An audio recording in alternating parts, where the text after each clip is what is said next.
Good morning. Welcome to week 6 of the glory that is the college football season. This is College Football 134 live on the Covers YouTube channel and on the Covers Twitter account this Saturday morning. That is Andrew Caley. I am Douglas Farmer. You know, Andrew, I have rarely won money on a Friday night in Vegas, so I'm a little surprised I'm up this early the next morning. I deserve some credit for that, right? I guess? Like, yes, we can say. I don't want to say you broke the Friday night curse because it really wasn't your curse, was it? Like, it was my Okay, you're curse. saying that you lost that many Friday night bets. I won't argue that fact of life. Okay. Yes, but let's not focus on the past here. Let's focus on the future and the slate that we have today. Really, really good one for real college football fans, I would say. Real college football junkies. Would you agree there, Douglas? I would. It might not be the deepest slate of games, and some might argue its headliners are not that enticing, but college football fans know better. They know a day like today is when Northern Illinois beats Notre Dame, or Vanderbilt takes Missouri to overtime, or Arkansas upsets. I don't think that's going to happen. I won't. We will be surprised today. That feels inevitable. This is where I should say to our live chat, hop in and predict where those surprises will come from. And while you're there, like the video, subscribe to the Covers YouTube channel. So go find College Football 134 on your podcast platforms and subscribe there. That's how you get the most value out of us, right? Yeah, of course. Always tune in. Always get those likes and subscribes going. And remember, always tune in on Tuesdays too when we get the best lines possible.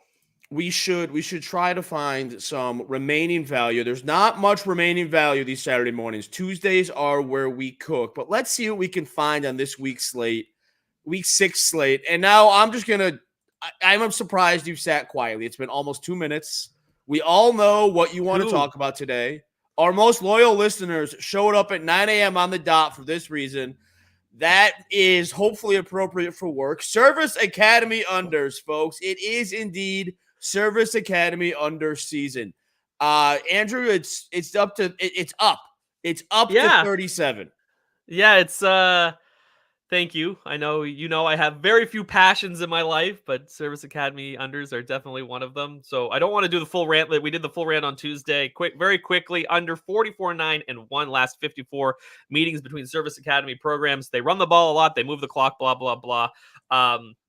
Even the last 4 seasons, though, where we've seen these adjustments, under 10-1-1, average total 36.5, average points scored in those games, 25.3 points. Now, like you said, we got to touch on this line movement here today. Open 36.5. You saw 38 out there.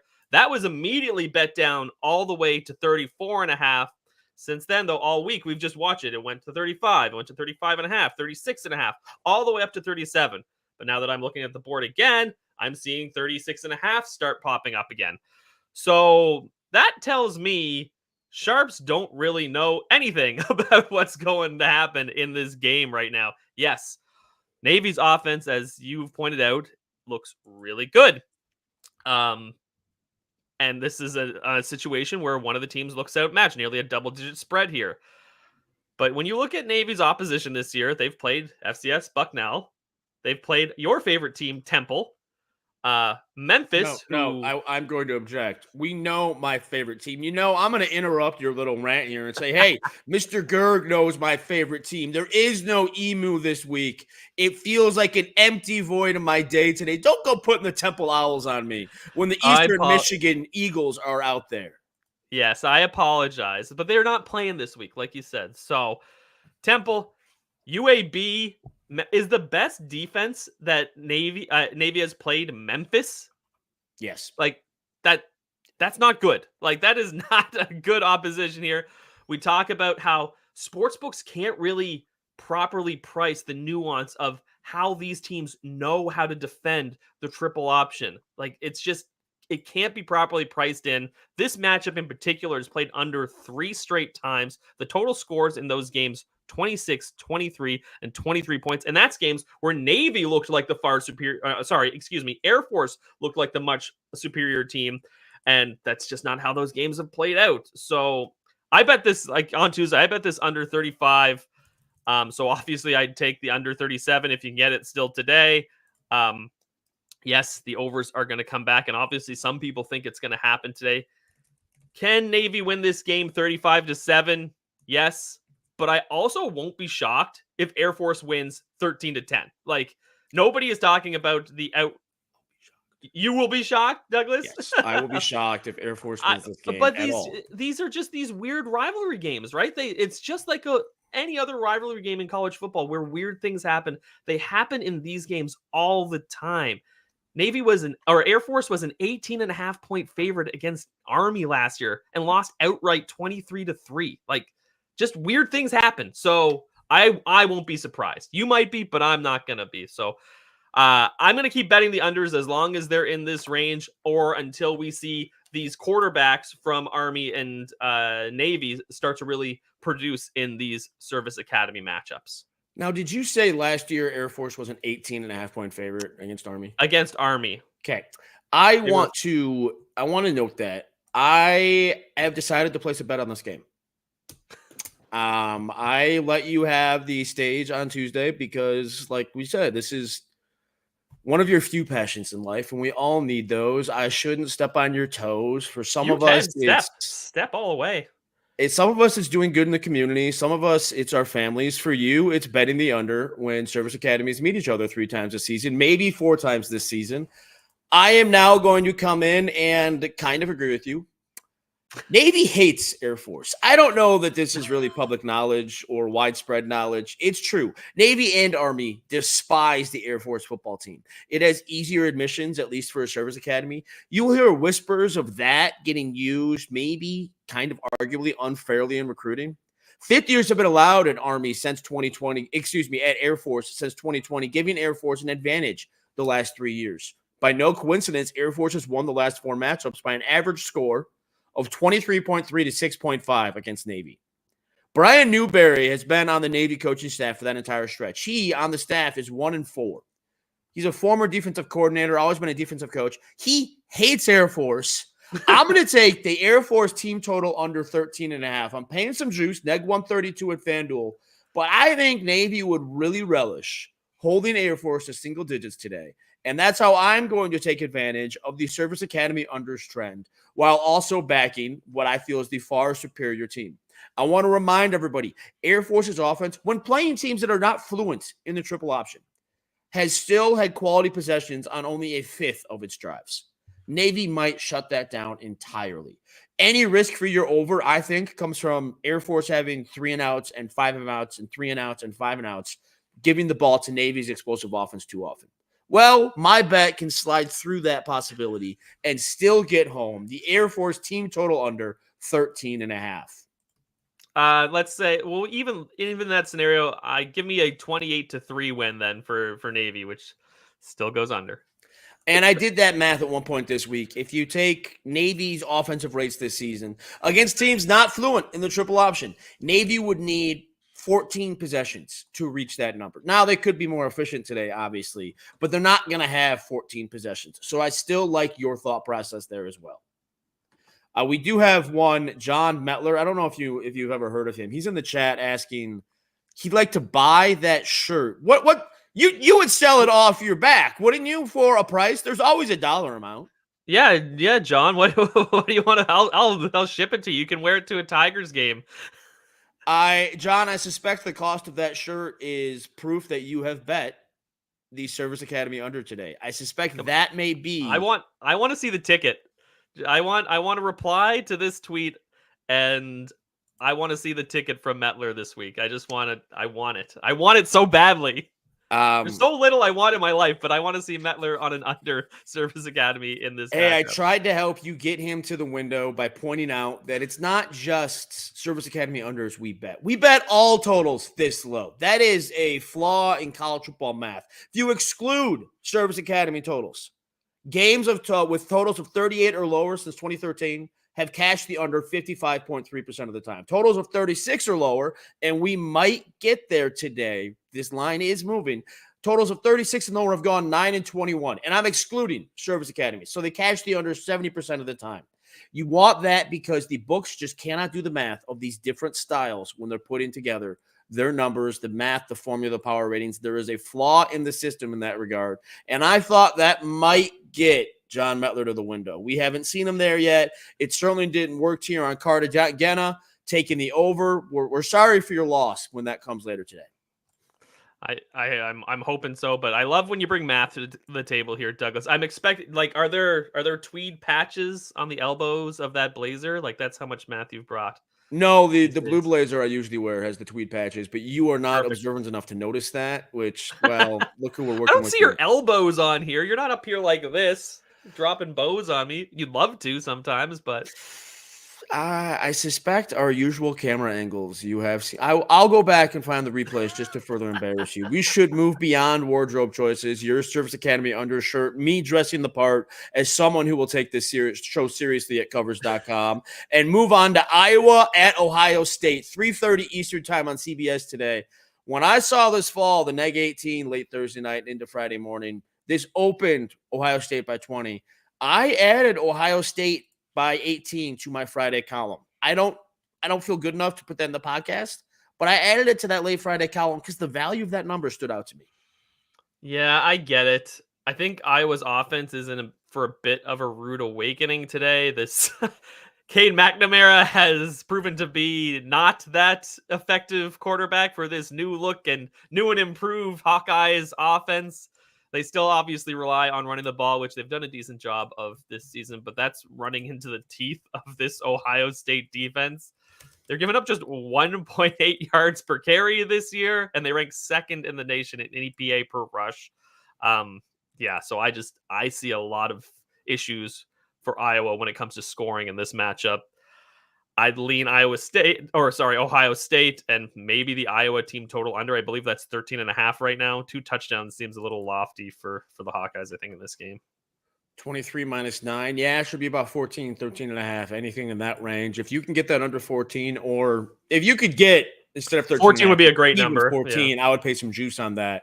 Iowa's offense, yes, it's the combination of them having those problems. And personally, I don't think Ohio State has put the pedal to the metal yet. And this is the moment they're going to, I believe. I have not checked their schedule this week, but to my memory, they have Oregon next week. It was always they built their schedule in nicely, kind of like Michigan last year, and now is when they've got to go.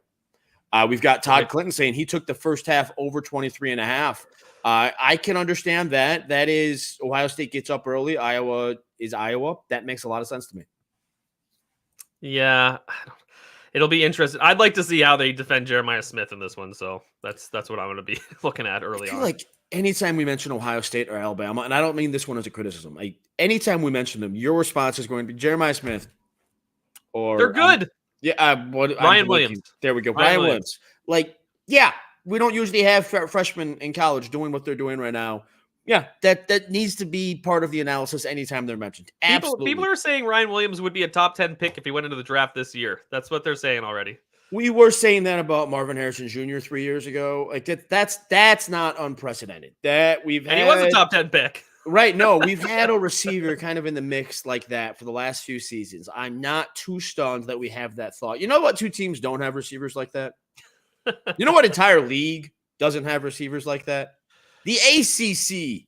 That is correct. Anybody who looks at this week 6 slate and is bummed out, folks, the problem you have is with Florida State. Florida State's only win is Cal, which you're not watching College Game Day for a reason because there's no point to. But College Game Day went out to Berkeley even with Cal having lost. If Cal had won, that game would have some hype. Instead, it's, funny.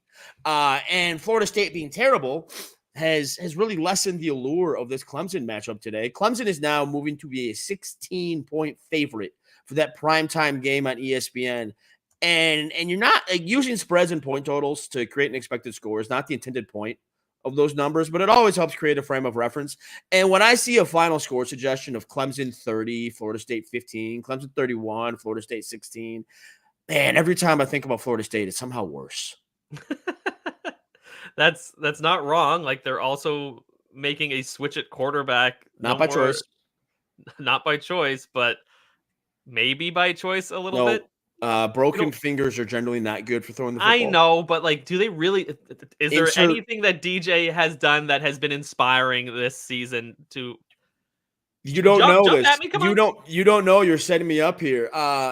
It's not DJ Uiagalelei's fault that Florida State succeeds on only 38.7% of their rushes, number 89 in the country. It's not his fault Florida State is so afraid to run the ball that ranks number 11 in fewest rush attempts per game.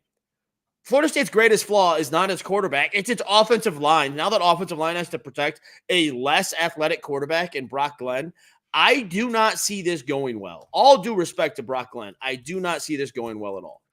So I will say I have been reading that Brock Glenn is actually more athletic than DJ, and they're going to, like, he's hit 20 miles per hour in a practice running the ball. They're gonna start running the football more in this game. That's what they're gonna do, because I don't think he can throw is the other problem there, and he won't have time to throw behind that offensive line. The other note I have is here, is you kind of set me up as well. Florida State in the trenches. This was supposed to be a strength of this team. Mike Norvell went to the transfer portal, loaded up, and that just has not worked out at all. The defensive line is getting no pressure. They're not stopping the run. I also have to eat some crow here, because I think we went on week 0 and I was like, Cade Klubnik is poo. And then ever since that Georgia game, he's thrown for like 900 yards and 12 touchdowns. And that will be a problem for Florida State if they can't get any pressure on him in this one. I think Moff will have a big game as well. Yeah, I think leaning towards Clemson is the way to go here. But that switch at quarterback also got my eye, and the reports I was reading is like they're gonna run a lot of option stuff in this one. So I found an actual Brock Glenn passing prop, and I'm gonna take it to go under 153.5 passing yards for Brock Glenn today. I expect them to run the ball more. Like DJ was only throwing for about 200 yards per game when he was quarterback. It's going to be not pretty, I think, for him. So under 153.5 passing yards for Brock Glenn in this matchup. Made my best bets this week. You know what I would really like is if college football would properly put sack yardage into passing totals. And if they did that, I think you would already have cash to this. That Florida State offensive line is its weakness and is not criticized often enough. Yeah. It's going to be a tough one, I think, for Florida State again. Once again, I do like Bobby Newport's thought here of Dabo just running this up. It wouldn't be stunning. He's got to worry. He loves a good bitter run up the score weekend. He loves that.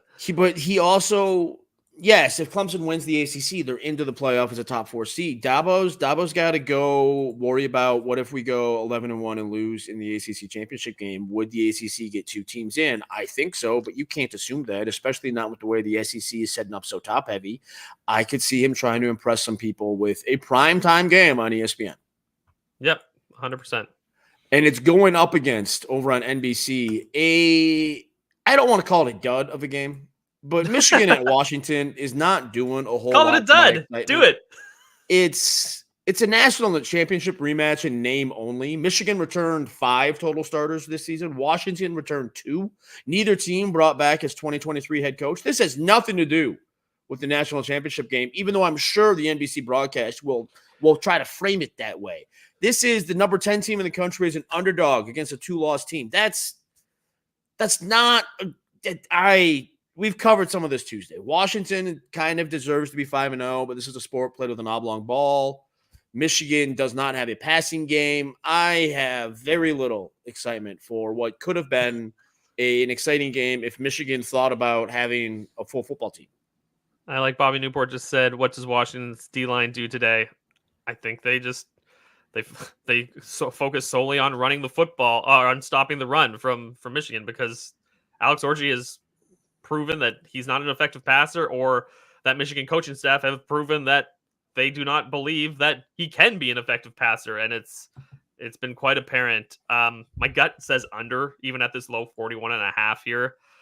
Like you said, Washington could be 5-0. But I would say the strength has been that defense. They rank 7th in success rate, 8th in yards per play, and they're holding opponents just 3.7 yards per carry. I know they haven't played a rushing attack kind of as strong as Michigan, but when you can't throw the football and your offense becomes one-dimensional, it makes it all that easier to focus on shutting down that run. Other side, Michigan's defense is obviously still one of the better units in the country. Will Rogers has been solid, but he is a quick read, first read, like get the ball out quick kind of quarterback. And Michigan will be more than happy to give him those quick first reads and just tackle well, keep that clock going, and just not get beat by any by any explosive plays. So I think this game is leaning towards the under. I can see that thought, and I'm sure NBC will be thrilled with a casual 20-7 kind of game. I'm being too pessimistic on it, but that's how I feel about that game.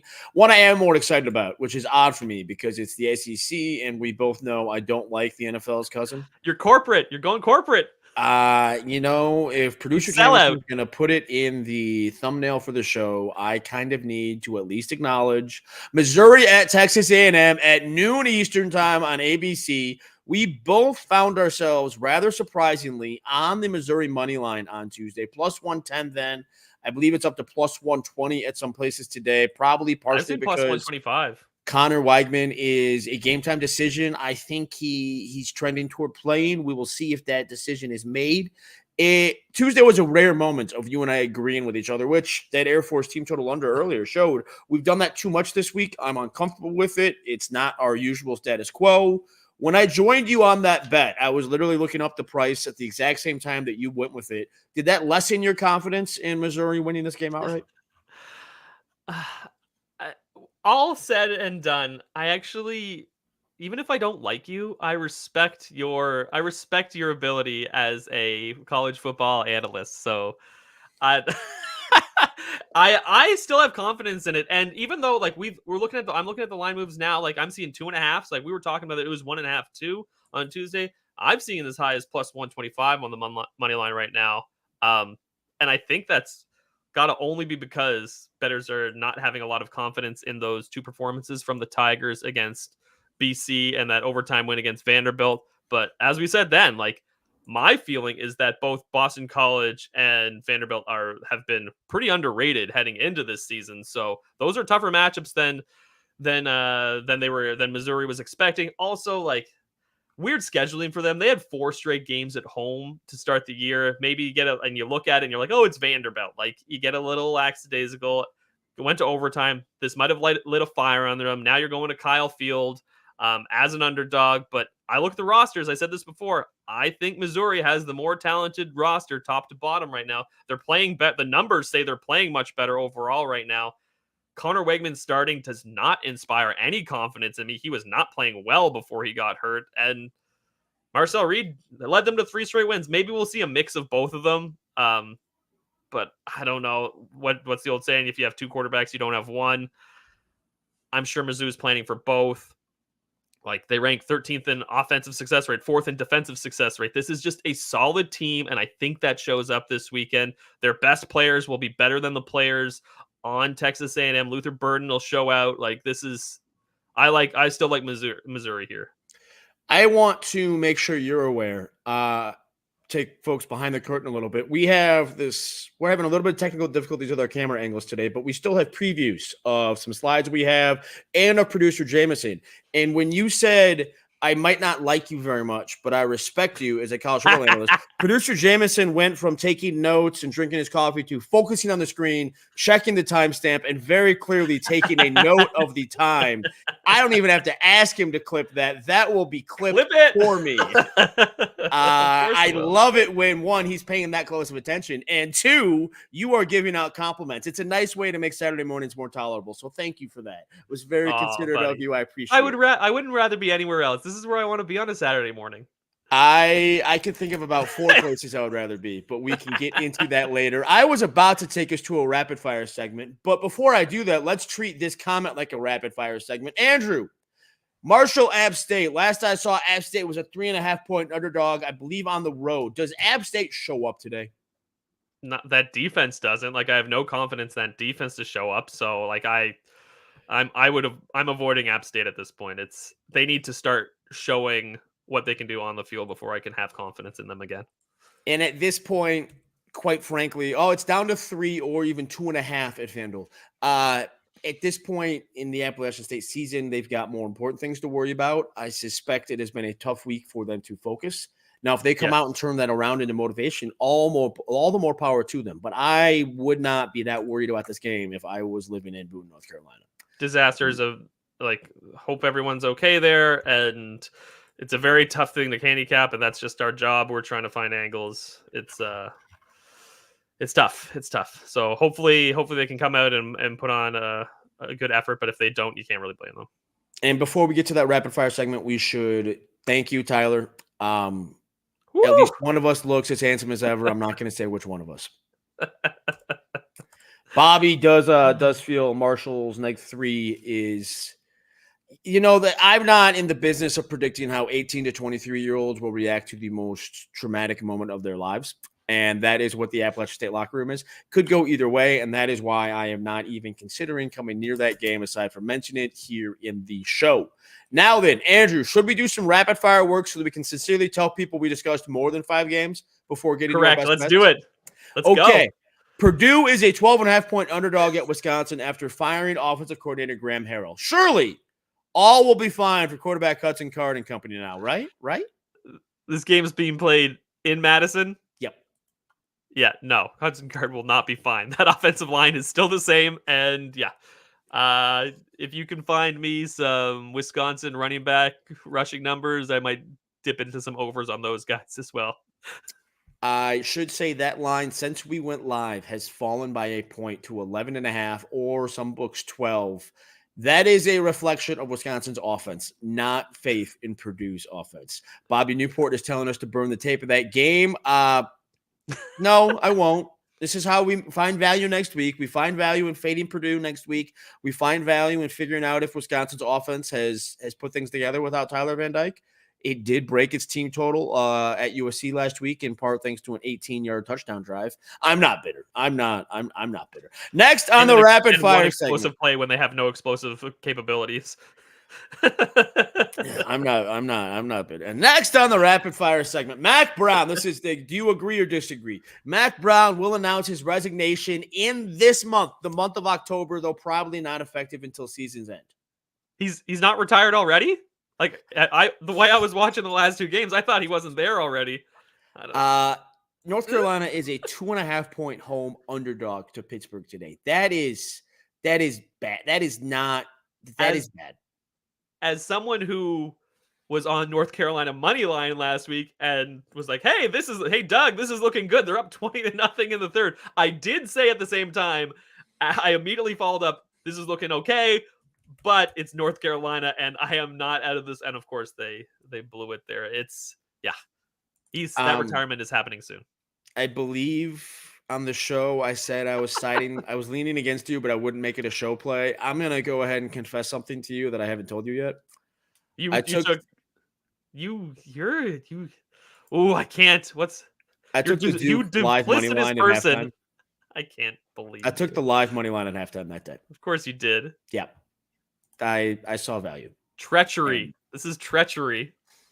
Not sorry about it. Not sorry. Next on the rapid fire segment that has never once been rapid fire. Central Florida will, what do you think? Out physical Florida today at the Swamp? I think so, but I thought they were going to do that to Colorado too. So this is a good live betting situation for me. I want to see the first drive from UCF.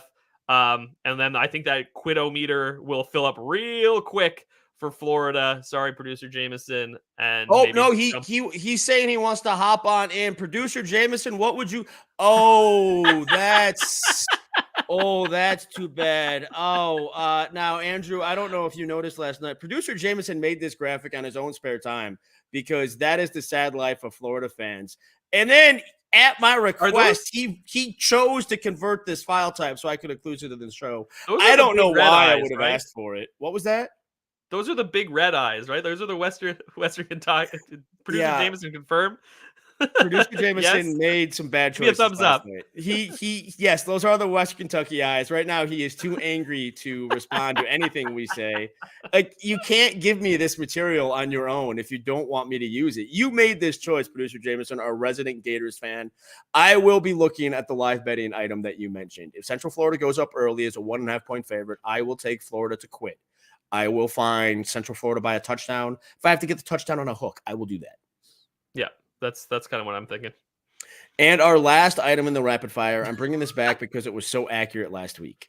Jalen Daniels has thrown at least 1 interception in every game this season after throwing just 8 total in his previous 18 games. Arizona State has picked off only 1 pass in its last 3 games. Over under 1 interception for Jalen Daniels today. This bet pushed last week. Can I take the push again? Let's say push. He hits 1 on the nose again. That's my bet. What's the odds on that? Do I get like plus say 50 or something like that on the No, I push? think okay. You want the literal. You're taking, so if the options were 0, 1, or 2, and Exact. you're I want the taking one, exactly one. that's like plus 220. Okay, fine. I'll take it. Yeah, we're putting that a little less likely than 1 and 3. That's about a plus 220. That's good luck with that. Let's get to some more comments before we pat ourselves on the back for our Tuesday value. I did not include this Boston College game in today's numbers. I came close to it. It's what I left on the cutting room floor at about 1, 2 a.m. local. Part of the reason I left it on the cutting room floor is my entire handicap would just be sitting here and saying, Thomas Castellanos is back. Thomas Castellanos is back. Is Thomas Castellanos properly appreciated? And that's not good enough content for me to riff on it for 30 or 45 or 60 seconds. But London, I am leaning Boston College money line at Virginia. 1.5 point underdog, I believe it is. Yes. Yes, 1.5 points. You have any feel for that game, or is that one not crossed your radar this week? No, I did not. Didn't touch my notebook for 1 second this week. What have you considered for where everybody else's attention? The fools who are not here with us this morning getting value. Cal and Miami. Cal plus 10.5.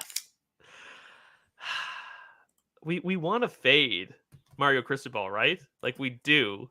It is part of our ethos here at College Football 134. It is. We sorry, producer Mario, that you're no longer with us if you ever were. I think like Miami should cover this number, right? Like all the numbers say they are the superior team, right? Like they are 10th in offensive success rate. They are 17th in defensive success rate. Like Cal is a mediocre team at best. They should do this. Obviously, it seems like they are really up for this game out in Berkeley today, but I'm going to stay away. I'm just going to stay away. I can't talk myself into it. Cam Ward's played really well, and I just stay away. Just watch it. See what happens. It could be a disaster. Well, before I counter you, or mostly agree with you, you are my player props guy. What do you think about a Cam Ward over passing yards? I will look it up while you vamp. I do prefer that. I would take that over any sort of side or total bet in this game. Cal has been effective on dropbacks this season, but they obviously have not faced a team like Miami and Cam Ward yet. So I like that. You didn't vamp really long like enough that thing in because I went to the wrong page for a moment. Passing props, Cam Ward. I don't have an over-under, but at DraftKings, let's see here. Breaks even at about, wow, they're really setting these numbers high. 305 plus yards is neg 120. Ooh, that's a little high. Maybe we have no action on this game. We said we might have some action. I think, hey, that's part of handicapping, right? Like, so yes. You have to know when to not have action on it as well. So Bobby Newport confirms what I'm seeing there. It's hard to Priceline shop props live. 309.5 at BetMGM. So that is the number, north of 300. Yeah, it's question. I was hoping it'd be like you would say something like maybe like 289 or something like that. That's a bit of a significant jump for me. Now, if there's any reason to believe in Cal here, besides the crowd, which at least this morning is going to be rowdy, I suspect it might not be that rowdy. Did you see them break in like your favorite show? Your favorite show is there, right? Let's not mention it. We won't mention the name of the show. Make you happy. They broke in 6 hours before air over the lightest security imagined. Like, I'm happy for the Cal fans. It's good for this farce of a show to go to new places. Part of the reason I think it's so terrible is because it doesn't usually go to new places anymore. I'm happy for them. But don't tell me there was some big riot. No, they climbed over one fence. I'm going to rant and I'm going to rave when I was about to compliment Cal. Riots in Berkeley. I was about to compliment Cal in that the one reason to believe they can cover this 10, if you can see it 10.5, I'd start to think about it. Cal, we know their best player is Jaden Ott. When he's healthy, he is a top 5 running back in the country. Miami's defense is fine against the run. It's not great against the run. Yeah. Gives up 43.1. No, excuse me. Gives up 36.9% success rate defensively. It's number 42 in the country. Number 42 in the country is not elite.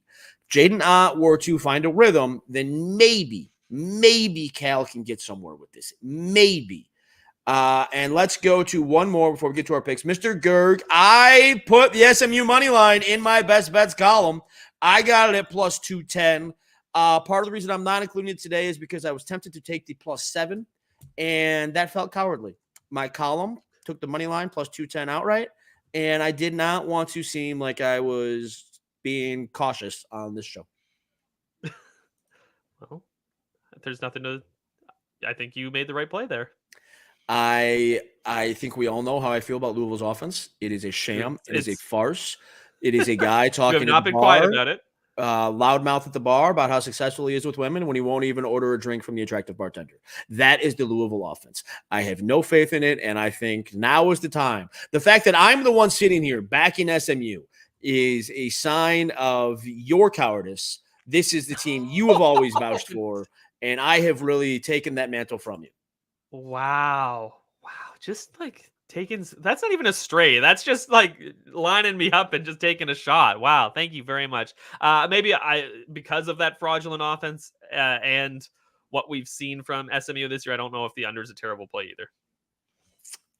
Bobby Newport disagrees with me, and he's leaning into it though when he mentions the defensive line. This is the folks don't believe in Louisville. We should get to our best bets, and then we will finish with more of these columns. No, we're gonna hold that comment. We're gonna hold that comment. We're gonna finish. We're gonna bring our best bets. He'd show up. He showed up. Congratulations. Now watch the show. Andrew, on Tuesday, you had a pretty good Tuesday. You made 4 bets. 2 of them have moved against you by the slightest amount.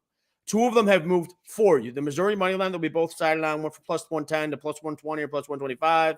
That Service Academy under, you bet it at 35. It's up to 36.5, peaked at 37. But Temple UConn over, that came your way by a hook. The Minnesota team total under came your way by a whole point. Tuesday value, it worked well for you this week. Yeah, that's why you tune into Tuesdays. Please tune in Tuesday. Like, subscribe, share on all of where you get all of your podcasts. We break down the lines where we see value very early in the week, and that's the best time to make your bets is early in the week in college football. One that came my way is the Indiana Northwestern total. I took it at 42. Tyler asked us, is it still a good bet at 40.5? No, but stay tuned. I have an idea for you. The USC line has not moved, so And you know what I did last night, as we mentioned at the top of the show? I cashed a bet. Didn't sleep. So I'm 1-0 on the week, and my value is about 1-1-1. So I'll take that.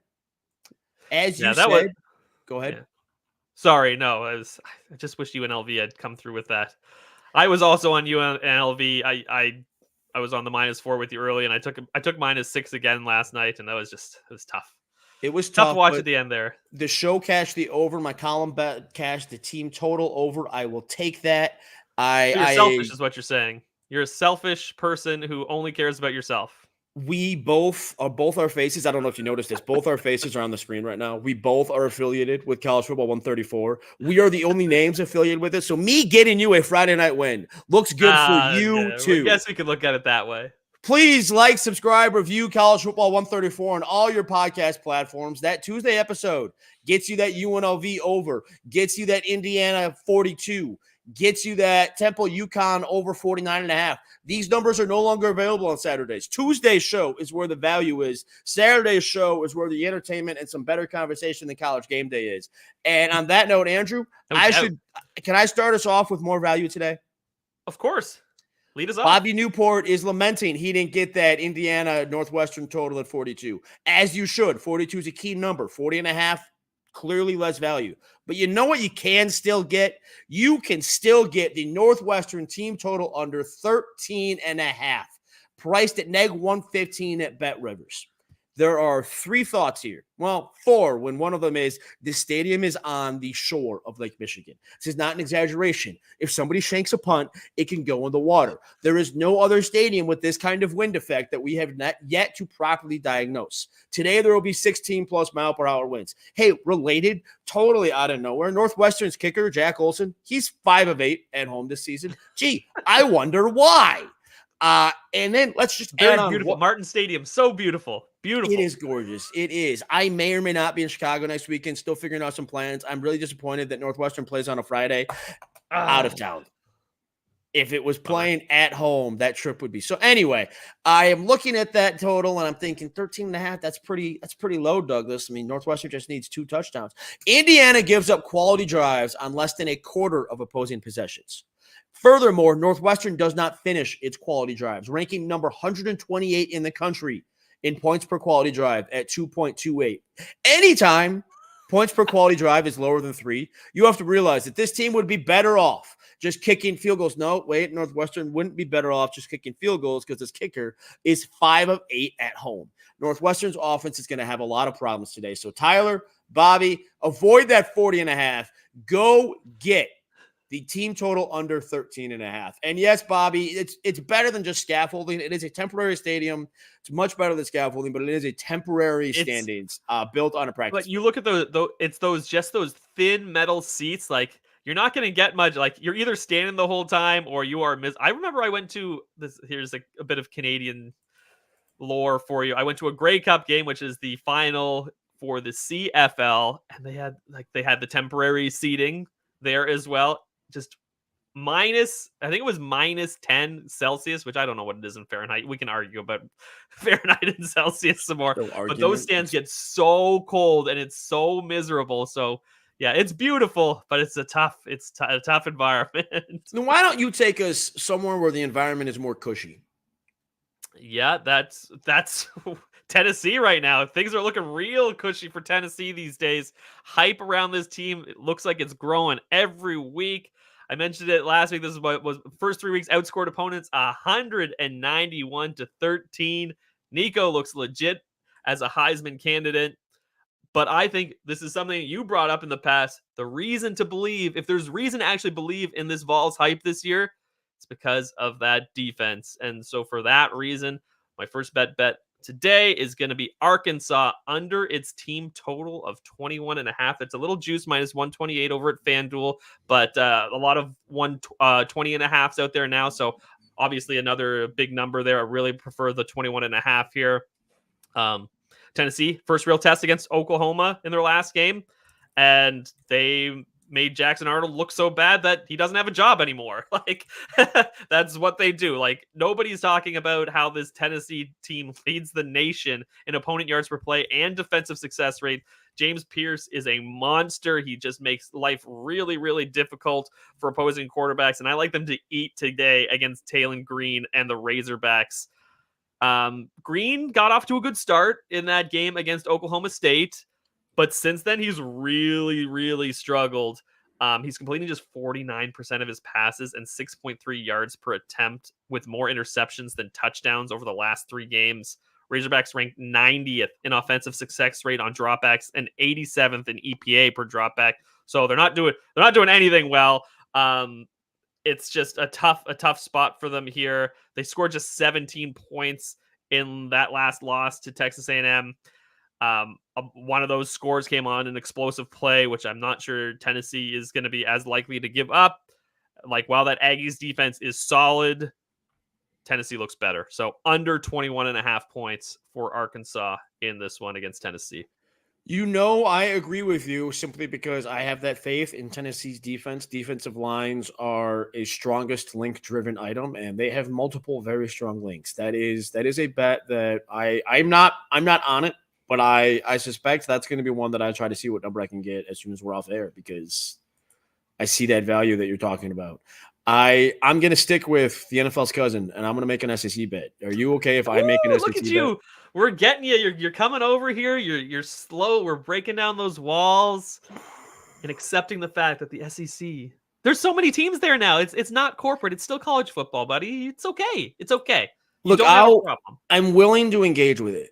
It's not as boring as the NFL, but it still is rather corporate, rather sterile. One area that I am intrigued by today is a team that failed last week. Georgia came out outmatched, came out out-schemed. And after halftime, we saw something. I know you slept through it. Georgia was trailing 33-15. What was that? I've got a 1-year-old. Sleep is a very valuable commodity. Is what I said false? Like watching the show. Is what I said false? No, it's not Okay. false. Okay. Georgia was trailing 33-15 when it started the fourth quarter. And from that point on, final 4 drives, Georgia called exactly 3 runs. It was an obvious reason for that. They need to score 3 times to take a lead in Alabama. But it was no coincidence that by abandoning the run, Georgia enjoyed the most success it has all season. And of those 3 rush attempts, 2 came at the goal line. The other gained 12 yards on a 3rd and 2. Georgia suddenly had no choice but to trust its receivers, and that led to success. Desperation is the mother of all innovation. That type of offensive game plan should carry over against Auburn, especially given the Auburn defense is bad. Georgia head coach Kirby Smart has always been happy to play conservatively and trust his defense. I see value today in him doing otherwise. I see value today in him trying to stick it to Hugh Freeze. Recruiting, all things are recruiting. Kirby Smart here has a chance to take it to what is a developing recruiting rival. And all he has to do is keep calling the game he called in the fourth quarter. I am taking Georgia by 21.5, and I want to note some late week line movement. This was at 24.5 Monday through Thursday, and it fell to 22.5 or 21.5 late on Thursday. Lines don't usually move that much late in the week. That's why the value in college football betting is early in the week when the lines are still moving.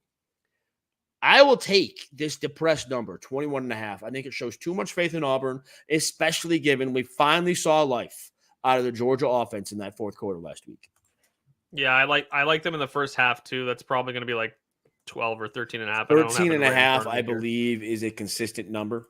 Yeah, I think they come out and just kind of take that same energy that Alabama brought against them, and they could be on the warpath for the next little while. So I really like them to start strong in this one. But yes, also Bobby Newport. Yes, I haven't slept for more than 6 hours consecutively in a year. Yes. Oh. All right, what do you got? What do you got? Hey! Just because you choose not to sleep for 6 consecutive hours for a year straight doesn't mean that it's a choice for all of us. But what do you got moving forward? You got more. You have 2 more bets for us today. Yes, 2 more, but it's I'm double dipping here in what I think is maybe the most interesting conference, because this is of course a Utah pod, and we're going to talk about the Big 12, but no Utah this week. But instead, we're looking at West Virginia going to Stillwater to take on Oklahoma State. It's one of the highest totals on the board in week 6 of 64.5. And I think that total is a little too high. I like the under 64.5 here today. Now, it's obviously high because both of these defenses have not been great to this point. But I think that between the game plans and the personnel, I'm not sure that these teams are properly equipped to go over this number. I expect West Virginia to lean on its run game. We've talked about their run game before in the past. Garrett Green, Jaheim White, CJ Johnson, Pokes have a suspect run defense. Lean on that run game. Move that clock on the road, obviously. Take the crowd out of it. Meanwhile, Holly Gordon is just broken. I know he broke out a little bit last week, but I think he still finished with 79 yards last week. His yards per carry was up a little bit, but 76 yards on 15 carries. But I don't know. It's not a great looking Oklahoma State offense to me. It's they've only rushed. Gordon's been so bad that they're rushing the ball at the 4th lowest rate in all of college football this year. Like, this is the guy who just ran all over college football last year, and they're rushing the ball at the 4th lowest rate. That seems insane to me. It means a lot of Alan Bowman, and Alan Bowman might be the most meh quarterback in all of college football, I think. He's fine, but he also has 6 interceptions this year, so he's been making some questionable decisions, and he has just 7 yards per attempt. So under 64.5, but because of that broken nature of Ollie Gordon, I'm also going under 82.5 rushing yards for him. He hasn't gone over this number since week 1. He's averaging just 3.8 yards per carry this year, as I mentioned. And West Virginia's run defense has actually been solid, 35th in success rate against the rush this year. It's until this is going to be a scheme switch, or Gordon really shows me that he's back in and motoring again. I don't see him going over this number in this matchup, and that kind of leans into my under overall here. So yeah, under 64.5 for the game total, and under 82.5 rushing yards for Ollie Gordon. Everything you said there is true. Everything you said there is backed up by everything we have seen this season.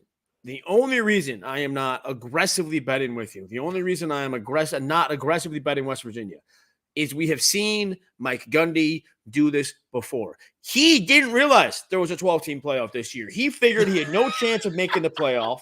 All he had to do was win the Big 12, and his Big 12 formula has long been forfeit September, figure out what doesn't work, and reinvent the team in October and November. Now, if Mike Gundy had paid attention to headlines and I'm going to say something inappropriate, I'm going to catch myself. If Mike Gundy had paid attention to headlines, he would have remembered there's a 12-team playoff. September could have helped Oklahoma State make the playoff. But no, Mike Gundy is just worried about winning the Big 12, and he might reinvent this team on the fly, and that makes me worry a little bit. I'm not saying that'll happen, but we've seen it too many times. We have, but I think the personnel have been better for him to be able to do that in the past, and I don't know if this roster is capable of doing it as well as he has before. I don't like the man. He is. Hey, we've all done it once or twice, right? We've all had one too many. I was trying not to reference that. To those who don't know the reference, Ollie Gordon got a DUI in the offseason. And while part of Mike Gundy's defense, and while I am paraphrasing here, I'm not misstating what he said. I've done it thousands of times, I believe was Mike Gundy's number of choice. I do not like the man, but he has reinvented his team on the fly more times than anybody else, and it is always impressive. Now, to cap us off on our best bets, and then we will dive back into a pile of comments that have built up, I am going to stick in the Big 12. On Tuesday's show, at some point, I realized our after dark slate was Cal Miami and Texas Tech Arizona, and those are the only two games. There's not even an FCS game late tonight for me to go find value in. It is a long night, and I hinted that I might try to find some value, and I believe I have. I am taking Texas Tech at plus 6.5 at Arizona to end the night. I look at these numbers. I pulled up Parker Fleming's preview over at collegefootballinsiders.com. Parker's got Texas Tech favored by a 1.5. That's not always enough. That's never enough to get me into a window on a bet. It can help my thought process, can reinforce what I'm thinking, but it's never enough. What gets me to the window is, hey, Andrew, what is the best part of Texas Tech's offense? Taj Brooks, running back Taj Brooks, played in only 4 games this season, has 4 touchdowns, 551 yards. The Arizona defense is just not that good against the run. It's fine. It's better than against the run than it is against the pass, but it's not good against the run. I can see Taj Brooks doing some things today. Late night, I can see Taj Brooks putting up a good number tonight and getting Texas Tech within a touchdown. I suspect personally I will find a little bit of money line just to feel something inside. But the best bet here is Texas Tech plus 6.5 at Arizona, mostly because Texas Tech's rushing offense led by Taj Brooks. I just ran to go check what his rushing yard prop in this one. It's 129.5. So I was like, oh, I'll just go bet he could definitely go over it, but it's the number that is a little scary. We've got Bobby saying he took Arizona 5.5 but cashed out. Arguably you shouldn't have cashed out. This line moved to 6.5. You had good value. But if you want out of the bet, you get out of the bet. Wishing he had bet the over earlier in the week. So be it. That is life sometimes. If you're not acting early in the week in college football betting, you are missing value. Also to Bobby, earlier in the show, you mentioned our big time West Coast games. I'm looking at that Hawaii-San Diego State game. I have considered this. I'm making sure I have the accurate number. That total is 47.5. And I might go find an under because San Diego State's offense is terrible. Yeah, they are. That's we also have to touch on Mr. Gerg. He wants a Mac thought. Do you have any Mac thoughts without EMU this week? I have. I'm checking my legal pad. Oh, but I don't have any Mac bets on this legal pad. I'm thinking very hard about Western Michigan -10 against Ball State. Just okay. There we found them. Ball State improved its rushing defense last week. They're now just giving up 8.3 yards per carry as opposed to 9. So yeah, no. if there was some running back props out there for Western Michigan, I would like it. I'll be looking at Western Michigan in this game, though. I think Ball State can't do anything, so they're going to get run all over. And yeah, I will tail you on that. I will point out that our good friend Jared found Georgia first half at neg 12.5 at FanDuel. Ooh, I like that. If you want that compared to my 21.5 on the game. And Bobby wants us to talk him out of Boise State 27.5. That's Utah State today, right? That sounds about right to me. Only reason you hesitate about that is, do they shut down Ashton Jeanty at halftime with 300 rushing yards? And then Utah State maybe makes a backdoor cover. That's a big spread. That's my only worry there. Yeah, that would be it. I don't even know what the over-under for his rushing yards is. It's absurd. I have seen tweets about this. The first tweet I saw this week was that Ashton Jeanty to score a touchdown was like neg 4,000. I saw him neg 5,000. It's just so insane. Partly it's a reflection of Utah State's rushing defense. He's legit. He will go to New York if he keeps this up. Like, I don't know. Yes. I don't know if he'll win if Alabama keeps doing what they're doing and Jalen Milroe keeps doing what he's doing, but he'll definitely go to New York. 197.5, Bobby says. 197.5. I'm seeing a 191 plus at neg 110 at DraftKings, which obviously if you're thinking over, you want that 191 plus. What's the milestone plus 300? Like plus 120? Like, that's so crazy. Don't touch it. Before we get to the question I don't want to get to, we have Tyler asking if there's value betting look ahead. Oregon currently a plus 3.5 for next week. Any chance that's the best of it? I see that number going higher. Ohio State's going to put one on Iowa today. I would take Ohio State at neg 3.5 if I had access to that. Betting look aheads is a game that you're predicting this weekend when you bet a look ahead. You are predicting how these teams will do this weekend. Oregon did fine last night, even if it didn't cover thanks to that nonsense field goal.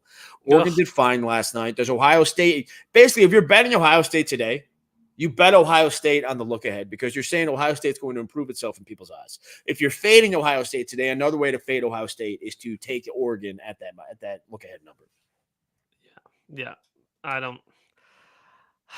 It's going to be, I can't wait to watch it. And obviously we're going to have to make a pick on that game because the Ant Overlords will want who will win this game. And we will tell you who will win the game, but Ohio State. Ohio State. Okay. Well, I'll just battle you. I'll say Oregon.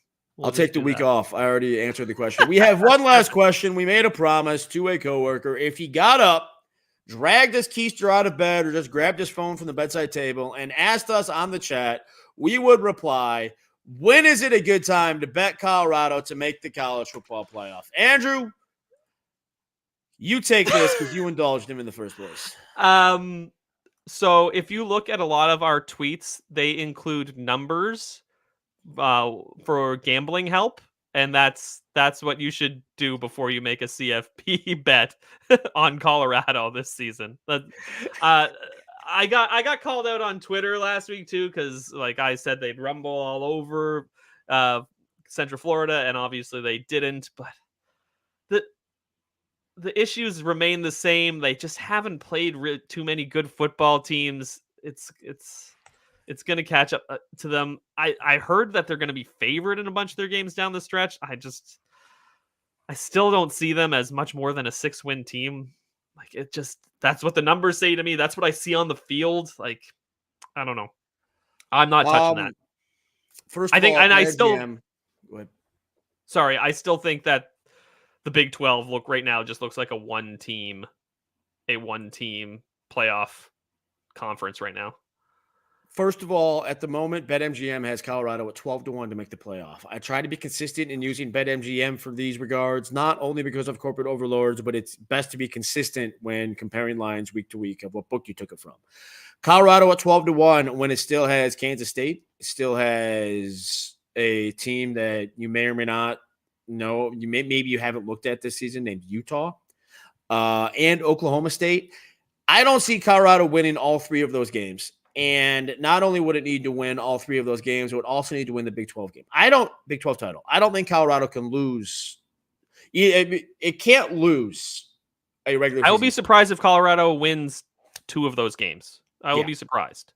So, Kyle, to answer your question, never. The literal answer of when is it a good time is never. Yeah, if there's natural disasters that wipe out half the college football teams, I don't think we'll have a playoff. And that's what it would take for me to start to back Colorado to make the playoff. We are men of our words. We answered the question. Sorry, there's a great Bobby made a great point. Colorado beating Gus Malzahn means nothing. It's not the tide changer you want to claim it is. That is not an accurate statement. But we have rambled on long enough. We are at over an hour on the day, and there is college football coming up. So let's recap our bets and then get out of here. Yeah, let's do it. Okay, I'll start us off. So obviously, Service Academy under from Tuesday, under 35. I'll take it under 34.5. Also, Missouri money line. I think they're the better team. The wrong team is favored. Temple, UConn over 49.5. Temple has made some improvements and switched to their quarterback, and UConn playing well on offense right now.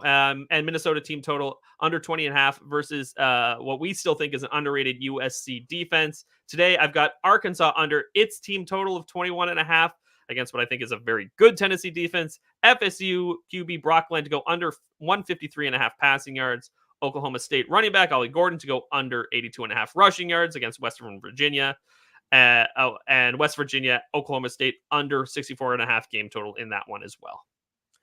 And my slate for the day, well, I started off last night by cashing in over Syracuse UNLV over 58.5. I joined you at the same time thinking about Missouri moneyline plus 110. Got the Indiana Northwestern, the Lake Michigan under 42, neg 112. USC by 8 at Minnesota. I haven't ruled out going to that game because the primetime slate might not keep me engaged on 7 screens. From today, I'm taking the Air Force team total under 13.5. My way of joining you on a Service Academy under. Georgia 21.5 against Auburn. Northwestern double dipping on the Lake Michigan under. Team total under 13.5.